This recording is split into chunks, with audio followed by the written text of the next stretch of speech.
folks, and welcome back to another Pinal Prep Spotlight brought to you by Jones Ford Buick GMC, your hometown dealer for more than 50 years.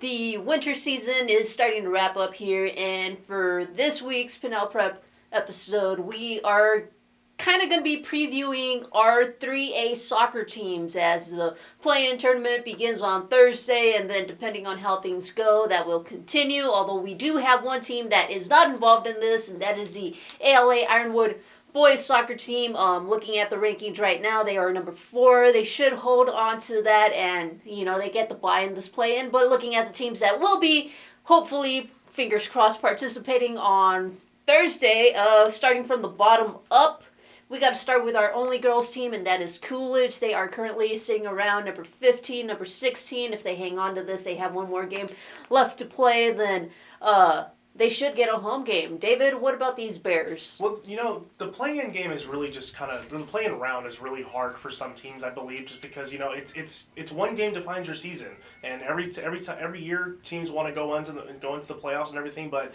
if they want to do that, they have to get through the play-in, and Coolidge is going to have to do the same thing. And they've had an up and down season, I'd say. They're 5-5 right now, but they're still in contention, like we said, for this play-in. And this is something that they want, and this is, I think, something that's going to kind of elevate them, because they are a tough and gritty team, and they love to be physical out there. And I think if they get the right matchup in this play-in tournament, they can catch an opponent by surprise with how physically they play. And it's going to come down to Juliana Guerrero. She's been a top-notch player for this team. She's a junior right now. She's been killing it all year, and I think she's definitely someone to look out for. Also, a younger player that maybe hasn't had the best stats that you want to say, but also Juliana Guerrero, who is a little bit younger. She's done really well.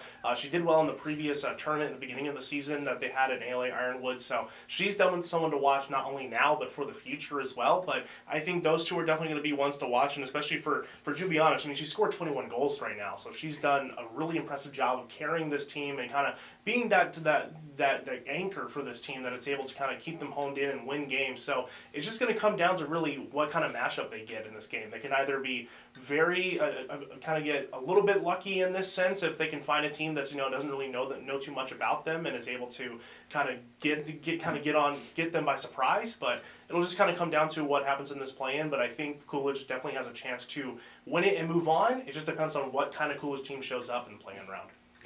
We really have to credit head coach Kim Hoke here with what she has done these past 2 years. Last year, Coolidge did make the play-in game. They managed to sneak in just barely, and they lost to, I forget who they played, but they lost it in that play-in tournament. But still, you could kind of see that momentum shift in the program from about the last couple of weeks of last year's season to them making the play-in tournament to that carrying on over to this year. Like David mentioned, the ALA Ironwood tournament earlier this year, Coolidge actually won that tournament. So this is a big step for them, going into the right direction. Still, they might be a bit too young to kind of have that deep playoff run, but hey, it's a step in the right direction nonetheless.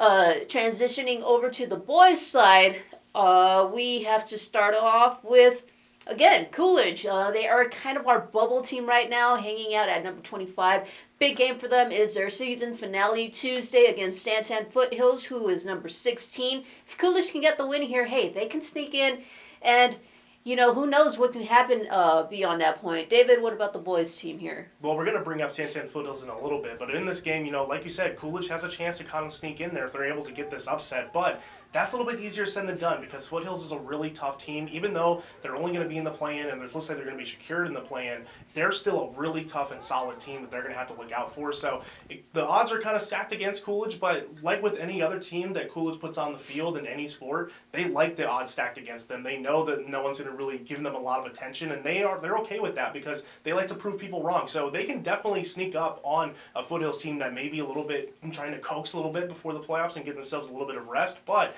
this should be a really exciting matchup, and if Coolidge can get the upset, like you said, they're in position to be in a play-in match and have a chance of moving forward into the playoffs. I don't know necessarily how much success they can have tonight against Foothills, because Foothills is a really strong team, but we'll just have to wait and see what kind of team shows up. And this could be a good performance for the Coolidge Bears and give them a really good momentum boost into the play-in round if they're able to win tonight. And now continuing on with Santan Foothills, as I mentioned, they are our number 16 team, and they're kind of in the same boat as the Coolidge girls. They made the play-in round last year. They're looking very good at possibly hosting this time around, and we really got to credit head coach Nathan Scholes with what he's been able to do with this SaberCats team.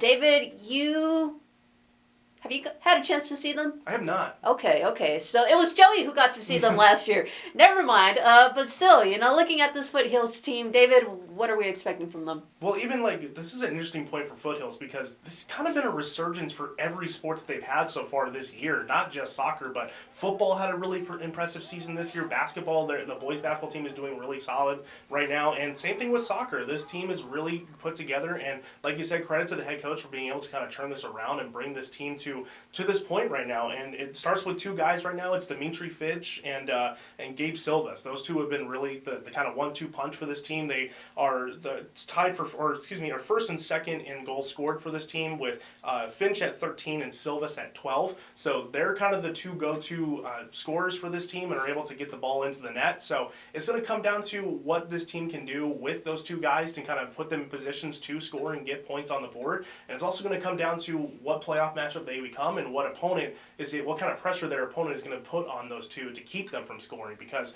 those two are really the main scoring of this team, and they're going to have to put in solid performances, and we'll see what happens with this one. But those two are definitely going to be a team to look out for, and I'm really impressed with Foothills this year, even though I haven't really had the chance to see them. But I expect big things from them, and I hope they're able to kind of push through and get through the play-in round and move on to the playoffs and have a good run. All right, and our last team playing on Thursday is a big surprise for all of us, given, the past couple of years and how much they've struggled, but they've really turned things around. That's number 10, Florence. We keep mentioning the head coaches. I think, if we were to have a coach of the year here in Pinal County, it would be Ben Curtis, because what he has done for this Gophers team. Florence is on track to make their first postseason appearance since 2015, and they currently... Oh man, I don't have the record. But hey, Florence is doing really good. David, what about these Gophers? The record is 9-2. Their record is 9-2, and they've been really well. And it's kind of the same story with how Foothills is.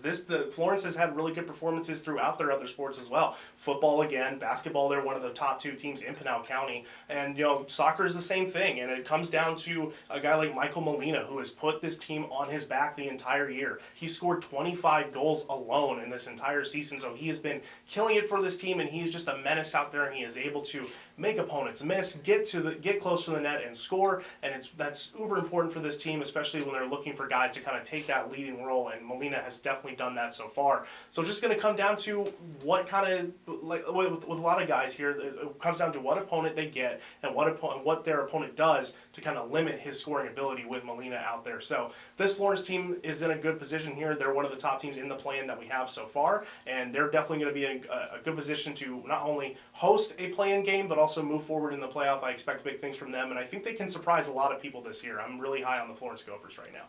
Another guy I have to point out for Florence is sophomore goalkeeper Zane O'Rourke. Now, he has 115 saves and just has 15 goals allowed. This is one of the key reasons in the Gophers' success this year. And the thing about this Gopher team is that, while this is just head coach Ben Curtis's first year, all these guys are familiar with each other and with him, because he was the head coach down at the middle school level, which is when this Gophers group won the championship level at that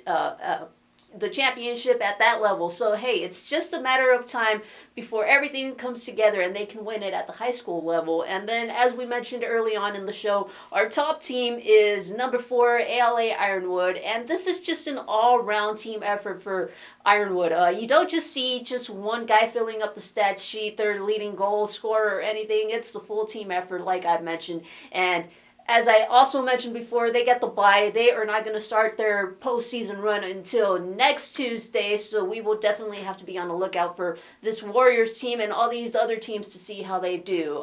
As always, be sure to tune in to Pinal Central for all of your local sports coverage.